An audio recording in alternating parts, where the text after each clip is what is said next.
Bismillahirrahmanirrahim. Assalamu alaikum dear students. You are welcome to my YouTube channel Intermediate Chemistry by Sumaira Mumtaz. आज जो topic हम discuss करने जा रहे हैं वो फर्स्ट ईयर केमिस्ट्री के चैप्टर 2 से मुतालिक है और उसमें हम आज न्यूमेरिकल सॉल्व कर रहे हैं चैप्टर 2 की एक्सरसाइज का। और ये क्वेश्चन नंबर 9 है चैप्टर 2 की एक्सरसाइज का B part. Compare the rates of diffusion of following pairs of gases, जिसमें पार्ट 1 है या पोर्शन 1 है हाइड्रोजन एंड ड्यूट्रियम। इन ये दो डिफरेंट गैसेस हैं और इनके रेट्स ऑफ डिफ्यूजन हमें फाइंड आउट करने हैं। तो ये जो हमारा न्यूमेरिकल है ये बिलोंग करता है ग्राहम्स लॉ ऑफ डिफ्यूजन से। और अकॉर्डिंग टू ग्राहम्स लॉ उसकी इक्वेशन क्या है कि rates of diffusion of gas 1 divided by rate of diffusion of gas 2 is equal to molecular mass of gas 2 under root में divided by molecular mass of gas 1 under root के अंदर। तो यहाँ पे हमारे पास दो गैसेस हैं जिसमें एक हाइड्रोजन है और एक ड्यूट्रियम है। हाइड्रोजन का एटॉमिक मास 1 होता है तो इसका मॉलिक्यूलर मास होगा 2, जबकि ड्यूट्रियम हाइड्रोजन का आइसोटोप होता है। Deuterium is the isotope of hydrogen. उसमें एक न्यूट्रॉन ज़्यादा होता है, हाइड्रोजन में न्यूट्रॉन नहीं होता, इसलिए इसका मास 1 होता है और इसके 2 एटम्स हैं तो इसका मास 2। जबकि ड्यूट्रियम में एक प्रोटॉन और एक न्यूट्रॉन, तो एक ड्यूट्रियम का मास 2 तो D2 है तो इसका मास होगा 4। तो इस तरह से ये जो दो गैसेस हैं इनके मॉलिक्यूलर मासेस इस तरह से हमने लिख लिए। अब यहाँ हम इस इक्वेशन के अंदर इसको पुट करेंगे। यहाँ पे एक चीज़ का ख्याल रखिए, वैसे तो हमारी मर्ज़ी है कि हम हाइड्रोजन को गैस 1 करें या ड्यूट्रियम को गैस 1 कंसीडर करें। हम हाइड्रोजन को गैस 2 कंसीडर कर सकते हैं, ड्यूट्रियम को भी गैस 2 कंसीडर कर सकते हैं, लेकिन ज़्यादा रिकमेंडेड ये है कि जिसका मास ज़्यादा है वो आपका मास ऊपर आना चाहिए। तो M2 हम इसको कंसीडर कर रहे हैं या गैस 2 हम इसको कंसीडर कर रहे हैं। D2 हमारा नीचे आएगा, यानी कि rate of diffusion of hydrogen divided by rate of diffusion of deuterium, और ड्यूट्रियम का मास ऊपर आना चाहिए, यानी कि ये हो गया 4 and mass of hydrogen that is 2। और ये इस तरह से अगर कैंसिल हो गए तो हमारे पास rate of diffusion of hydrogen is equal to rate of diffusion of D2। ये हमारे पास इस तरह से आ गया कि √2 डिवाइडेड बाय √1, और हम इसका रूट निकाल लेते हैं। अगर हम 1 का रूट निकालते हैं तो that is equal to 1, this is equal to 1 and root of 2 का आंसर हमारे पास 1.4। तो यहाँ पे 1.41, यानी कि rate of diffusion of hydrogen is equal to 1.41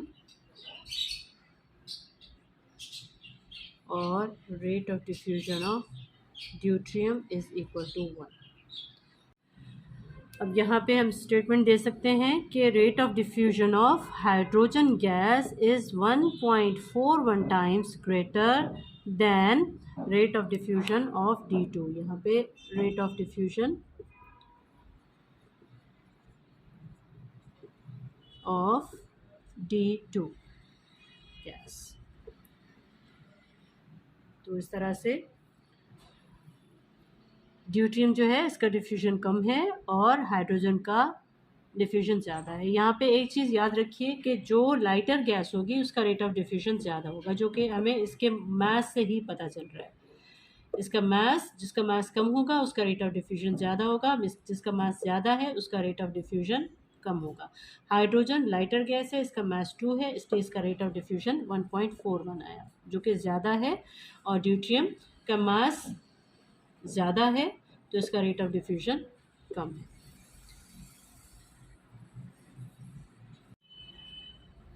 first year chemistry chapter 2 question number 9 का B part.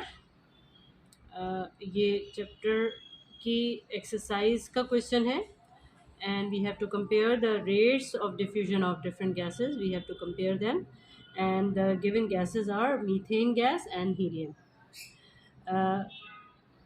Rates of diffusion of gases को मालूम करने के लिए हमारे पास इनके एटॉमिक मास या मॉलिक्यूलर मास पता होने चाहिए।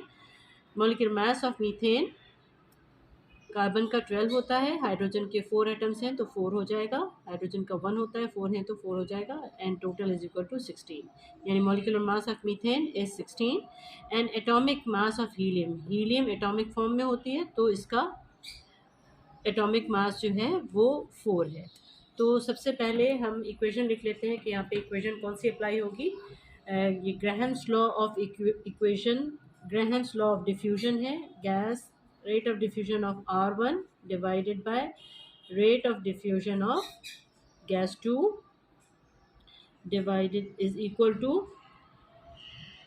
under root mass of gas 2 divided by mass of M1। ये हमारे पास ग्राहम्स लॉ ऑफ डिफ्यूजन की इक्वेशन है और इसमें हम अप्लाई करेंगे according to these given gases. तो सबसे पहले हम लिख लेते हैं गैस 1 का rate of diffusion that is helium and rate of diffusion of methane is equal to under root helium, जो M2 है वो हमारे पास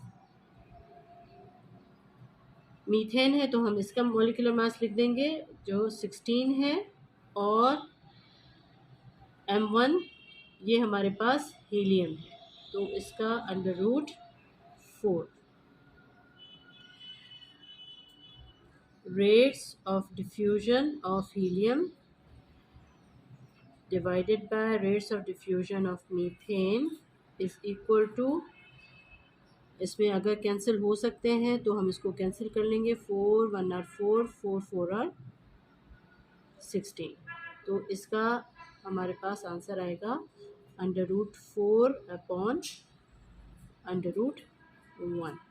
और जब इसका हम रूट निकाल लेंगे तो कैलकुलेटर में हम इसको चेक कर लेते हैं कि 4 का जो रूट है that is equal to 2।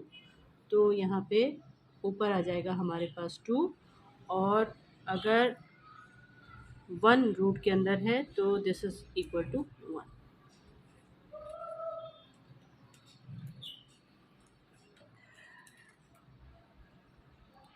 Rates of diffusion of helium is equal to 2 and rate of diffusion of methane is 1।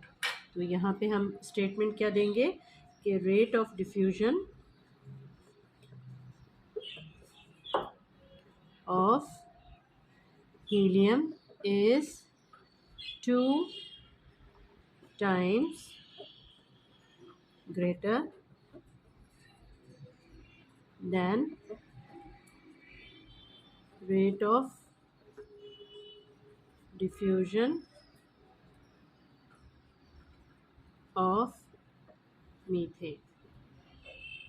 तो ये हमारा आंसर आ जाएगा। चैप्टर 2 क्वेश्चन नंबर 9, एक्सरसाइज का क्वेश्चन नंबर 9 का बी पार्ट, उसमें पोर्शन 3 है जिसमें हमें कंपेयर करना है SF6 sulphur hexafluoride and sulphur dioxide. Gases हैं, 2 गैसेस हैं जिनको कंपेयर करना है, और सबसे पहले हम इनके मॉलिक्यूलर मासेस देख लेते हैं कि सल्फ़र का एटॉमिक मास 32 होता है और फ्लोरीन का 19 होता है और ये 6 टाइम्स है, तो इस तरह से ये इसके साथ मल्टीप्लाई हो जाएगा। इसमें हम चेक कर लेते हैं कि हमारे पास 32 plus 19 multiply 6 is equal to 146 है। इसका मॉलिक्यूलर मास इज़ 146, जबकि सल्फ़र डाइऑक्साइड सल्फ़र का 32 होता है एंड 16 मल्टीप्लाई 2 ये 64 होगा। फिर भी हम चेक कर लेते हैं कि 32 plus 16 multiply 2 is equal to 64। तो हमारे पास ये इनके मॉलिक्यूलर मासेस आ गए। अब हम देख लेते हैं कि इस पे इक्वेशन हम दोबारा इसको लिख लेते हैं आपके समझने के लिए कि rate of diffusion of gas 1 divided by rate of diffusion of gas 2 is equal to, according to Graham's law of diffusion, molecular mass of gas 2 divided by mass of gas 1। अब ये हमारी मर्ज़ी है कि हम इसको गैस 1 रखें या इसको गैस 1 रखें, इसको गैस 2 रखें, इसको गैस 2 रखें, ये हमारी मर्ज़ी है। लेकिन यहाँ पे मैं आप लोगों को रिकमेंड करूँगी कि मास जिसका ज़्यादा है वो अगर ऊपर आए तो आपको आंसर निकालने में आसानी होगी। यानी कि यहाँ पे M2 जो गैस 2 है वो रखें जिसका मास ज़्यादा है। तो मास किसका ज़्यादा है? 146 इसका ज़्यादा है, तो यहाँ पे हम इसको कंसीडर करेंगे गैस 2 और इसको कंसीडर करेंगे गैस 1। तो हम यहाँ पे अप्लाई करते हैं इस इक्वेशन को अपनी गैसेस के अंदर। Rate of diffusion of SO2 sulphur dioxide divided by rates of diffusion of SF6, this is equal to mass of M2 जो हमने ये कंसीडर की थी, यहाँ पे भी यही लिखा हुआ है। तो यहाँ पे हम लिख लेते हैं 146 डिवाइडेड बाय रूट ऑफ 64 इस तरह से।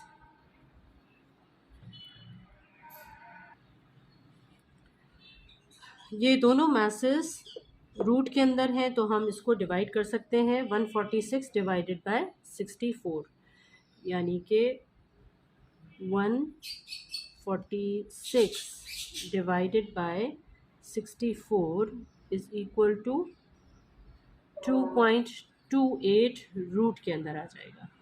यानी कि rates of diffusion of sulphur dioxide divided by rate of diffusion of SF6 is equal to, ये हो जाएगा रूट के अंदर 2.28 डिवाइडेड बाय रूट के अंदर ही 1, यानी कि 64 से हम डिवाइड करेंगे दोनों को तो ये 2.28 आ जाएगा और ये 1 आ जाएगा। तो हमें ये मालूम है कि 1 का रूट अगर इसे आउट करें तो वो 1 ही होता है, जबकि 2.28 का हम रूट निकाल लेते हैं।